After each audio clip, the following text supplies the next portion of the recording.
Hey, welcome everyone to Training with Kayce. I'm your host, Kayce Cobra.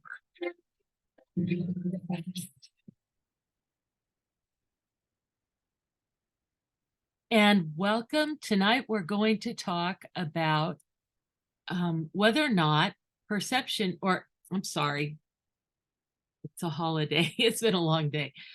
We're going to talk about if operant conditioning is a conscious process. Now, you could ask it about any method of training, right? But let's take a look at what some people think. I was commenting on whether or not you could condition an emotion. And somebody commented that they liked operant conditioning, which is the conditioning of an action that causes, a specific result in the environment. An operant is a behavior that operates on the environment.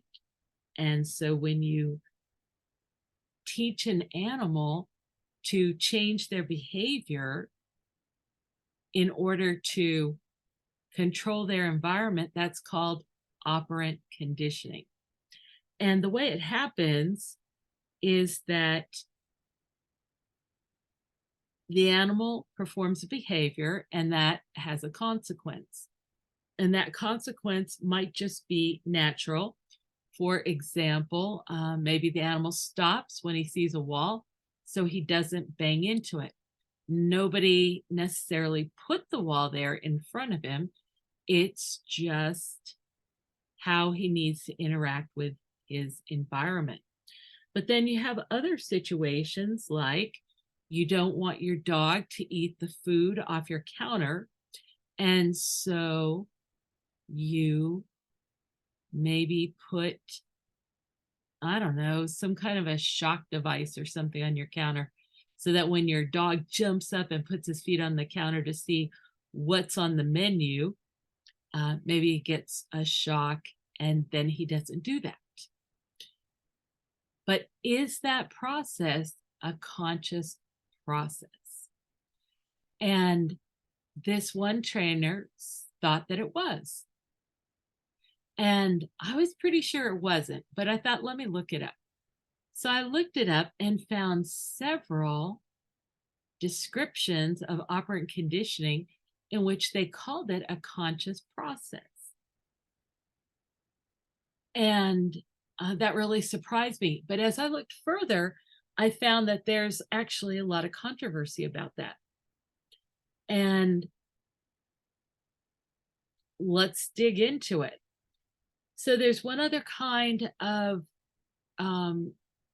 conditioning that I read about, and that was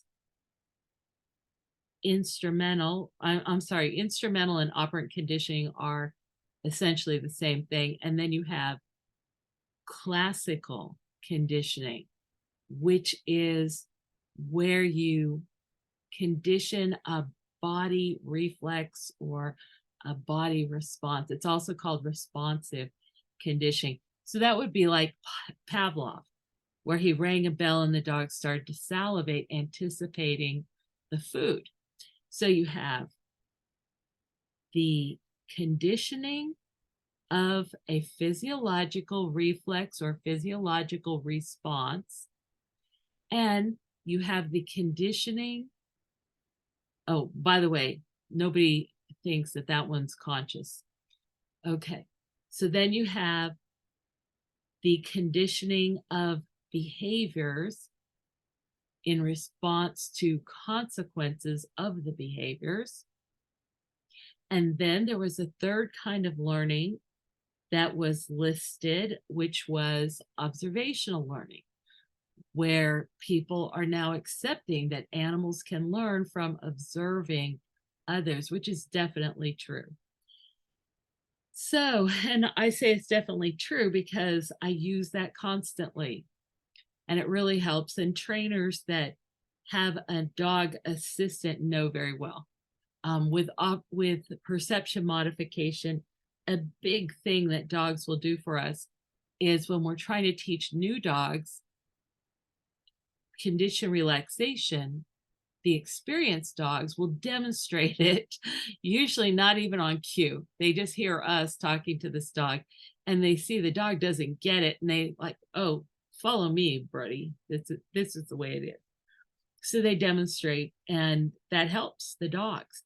And there's probably other ways that it helps it, not only by the observation, but by the fact that this dog is getting calm. And we now know that hormones and neuropeptides and so on can be detected through the skin. They can actually seep through the skin and out of the lungs and affect the behavior of others. So not only is this helper dog demonstrating for the new dog, but they're also changing the environment to help them. Very, very cool. But nothing is cooler than this, which is bridge and target. And with bridge and target, well, actually, there is one thing cooler, but we'll just take this one next. Bridge and target is where you use bridges, which is a feedback signal, to tell the animal when he's done it right. And you use targets to focus the animal's position and or attention. And once you do that, you can then trace the behavior with the target. So if I wanted an animal to do a backwards flip, presumably this will be a marine mammal, and I could trace that behavior underwater with a target pole and teach the animal exactly what it was, name it, and then start to raise it out of the water, making it higher and higher until I got it where I wanted it to be, of course, within the limits of the ability of the animal. So that is bridge and target. And that process is conscious. And there's a number of ways that I know. And one is that one of the trainers that understood SATs and trained using the principles of SATs did an experiment with a bunch of young people. And she did one experiment where she used clicker training and another where she used bridge and target. And I don't remember if she used luring, but I'll address that as well. Okay, so when she just did the, if she just did clicker training or didn't, the results of the training time were approximately equal. They're very simple tasks, and it took approximately an equal amount of time to teach with clicker training as it did with bridge and target. However, when she asked the so-called trained young people what they got paid for doing, they could not answer. They were repeating a behavior on cue. So they were trained, they had associated their operant with the consequence of whatever the treat was, but they didn't consciously know what the association was yet. But all of the people trained with bridge and target were absolutely clear on what they did to get their reinforcement. So it was very interesting. And it played right into what I had already experienced. Because when I was at National Zoo, I would, usually every single training session, demonstrate this. Pick some unsuspecting visitor out of the audience and ask them if they would agree to be trained just like animals were trained in clicker training. And they would say yes. And I would then pick something they were doing, something they were already doing. So I wasn't standing around waiting for them to do something I wanted them to do. I was just picking something out of their natural tendencies, their natural behaviors. And it didn't matter how extreme it was. The audience always knew what the selective behavior was, even though I didn't tell them. They knew by observing and seeing what got reinforced. And the person being trained was the last person to know. And one man was so active and flamboyant, he would just smack himself on the side of the head when he was thinking. And he'd smack himself again, and he smacked, and I would bridge him at the instant he smacked his head. And I didn't mean to pick such an obvious behavior, right? Because of course he's going to notice that, because it's just such an unusual behavior, et cetera, et cetera. But he didn't. He didn't. And when I asked him what it was he did that resulted in his reinforcement, he was totally mystified. And the people around it started to chuckle, and then they started to laugh. And I asked him to do it. I asked him, let's try it again. And he did it again. And I reinforced him again, and he still didn't get it. And I thought, wow, that is serious. The person you are trying to train is the last person to know what it is you're doing. Whoa, we don't want that. So I left the zoo sometime after that and studied the state of the art in animal training while I was at the University of Maryland in the Department of Animal Science. And they asked me to do a state of the art review of the field of animal training. And something that really astonished me was that in the operant conditioning literature, there was no description of the targeting process. And this process was everywhere, just about everywhere. There were a few people that still tried to just do trial and error, but SeaWorld, the Navy, and certainly those of us at Scripps and those of us at Mystic Marine Life Aquarium, we all use targets. When I went to the National Zoo, I headed my own program, and I started to develop things further down a direction I had already started, which is two-way communication. And one of the things I did is I developed a language with symbols, and we used that to name things and to ask the animals what they knew. Like, what's the name of this fish? What's the name of this behavior? Who is this individual? And they could go to a rack with all these graphic symbols on it and actually target on the answer. And I quickly learned that that was great. The animals did very well. They could definitely manage it.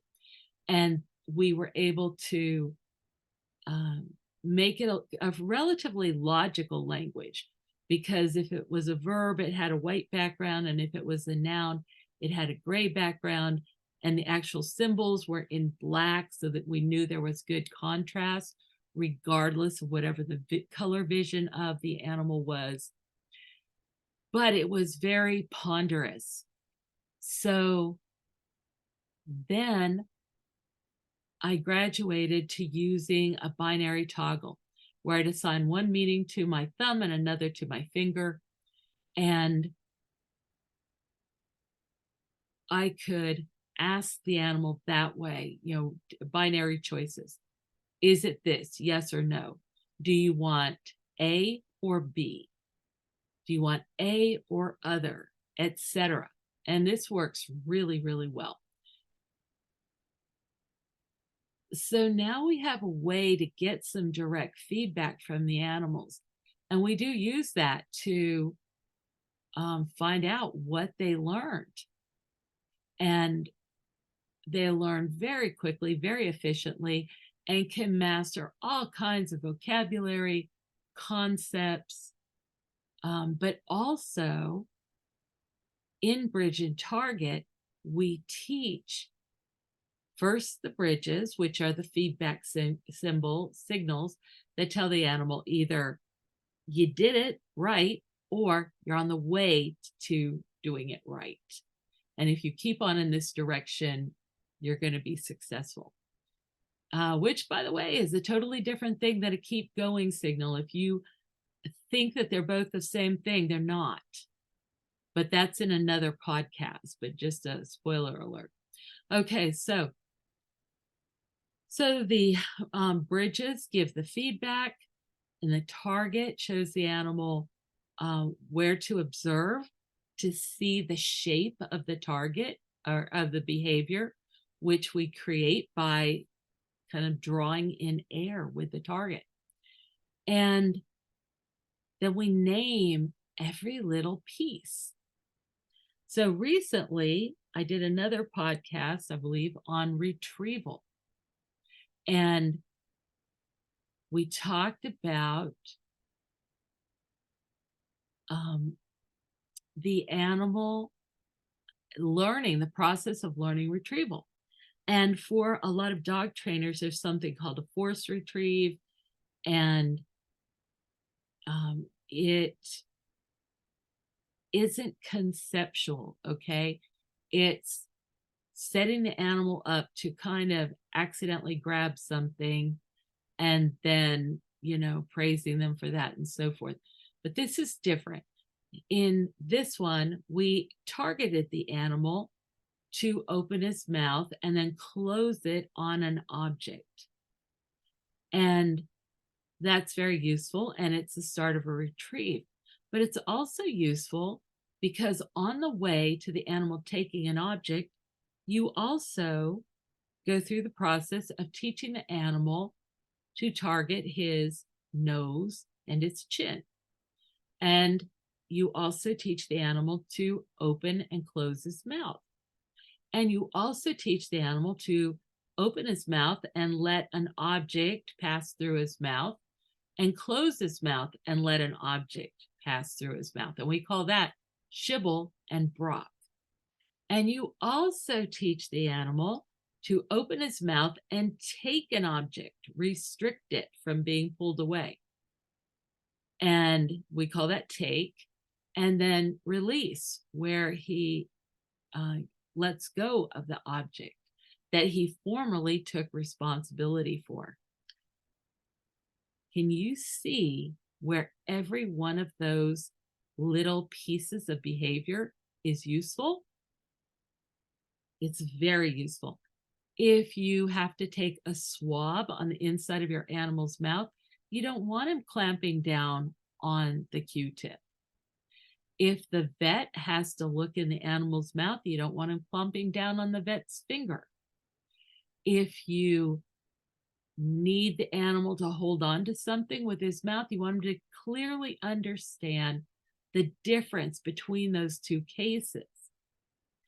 So when we taught these little modules of behavior, each one of them has a name. And when the animal gets to the end of the behavior, the entire sequence gets a new name that's specific to that particular behavior. Here's where it really pays off.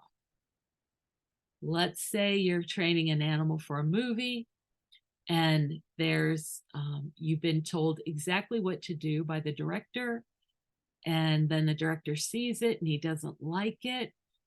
Generally, you get 2 or 3 weeks to train, ahead of time, and now it's time to do the movie, and there is no more time.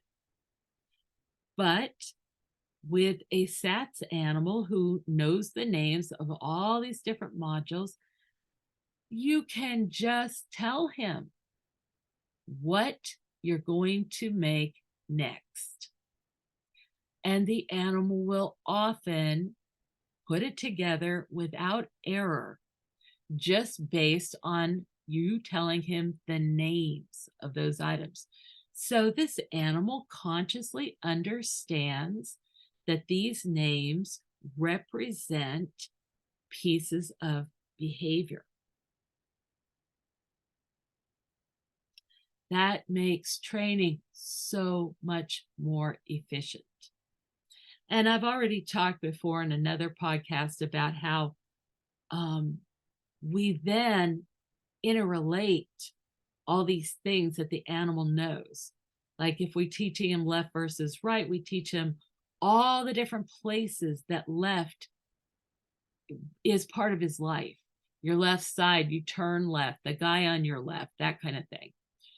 And the animals understand. If you just taught the concept of elbow, you can ask an animal that understands the concept of left versus right or front versus rear, can you target your left elbow? And if the animal's experienced, they are likely to just go right into a target with the elbow, even though they haven't learned by direct experience. In other words, we didn't target it yet and reward them for that, give them a reinforcer. We just developed the concept of left versus right and different body parts. And now we just added a new body part that happens to have a left and a right. And they get it. They get it. They just offer us the left elbow many, many times. So we know that's a conscious process. And it's really significant because in operant conditioning, let's say it was a conscious process, okay, which it doesn't look like it, as far as I can see. I don't think it is. And if you have proof or even scientific evidence, bring it on. Let us know. Let's talk about it. Let's look further into this. But in operant conditioning, they rely on rote repetition to essentially carve a neural pathway that the animal is going to just flow into because of the sheer amount of use of that pathway. So people will say thousands of repetitions. I don't do that at all. In fact, I rarely do the same step twice. What I do instead is I'll do something, then I'll do something a little different, and then I'll do something a little bit different, but they're all related.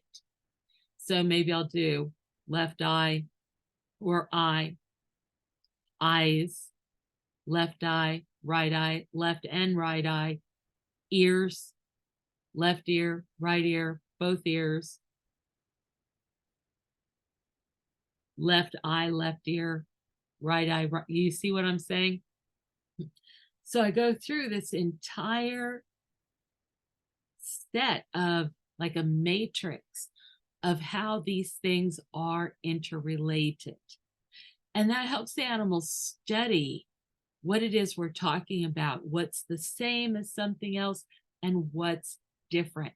And that contrast really helps you speed up your training.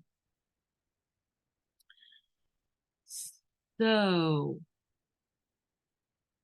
what happens? Why does it matter which one of these you do?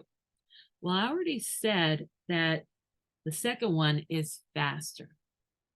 So SATS is faster than bridge and target, and SATs and bridge and target are faster than clicker training, especially when you get into complex behaviors.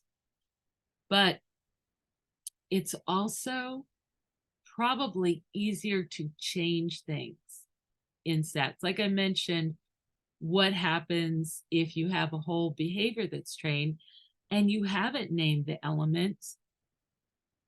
You cannot easily change a part of it because you can't explain that you just need to change a part. So you have to completely train a new behavior.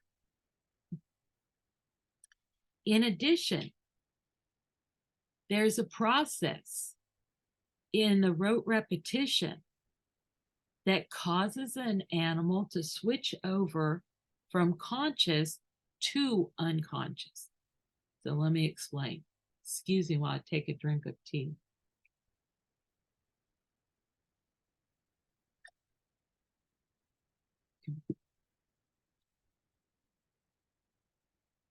When that animal repeats something over and over and over again, their focus goes from what they're doing, like the purpose of what they're doing, to the repetition of the sequence.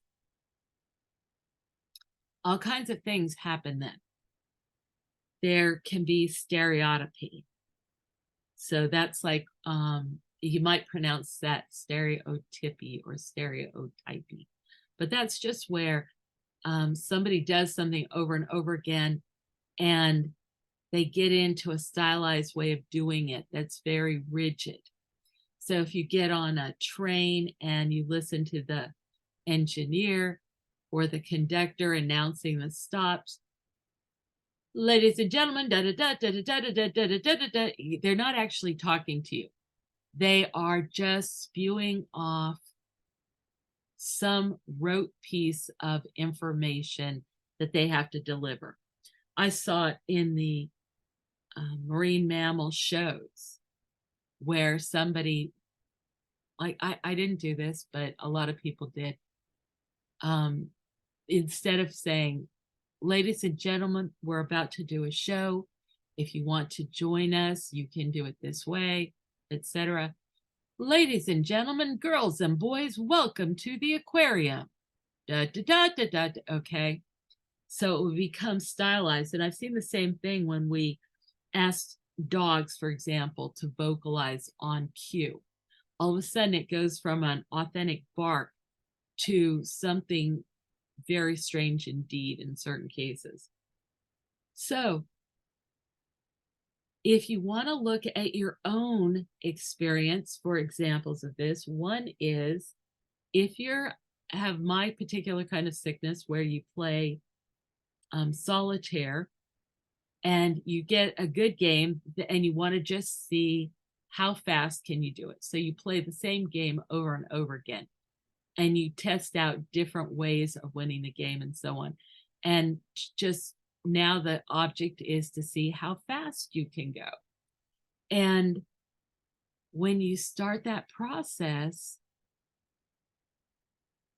at some point, you start memorizing the order instead of authentically solving the puzzle.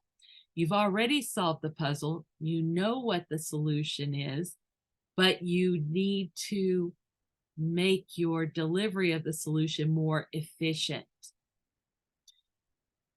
Once you start that process, it becomes harder and harder to remember what you were doing, if that makes sense. It's like you turn your brain off in a certain way and you're just going by patterns.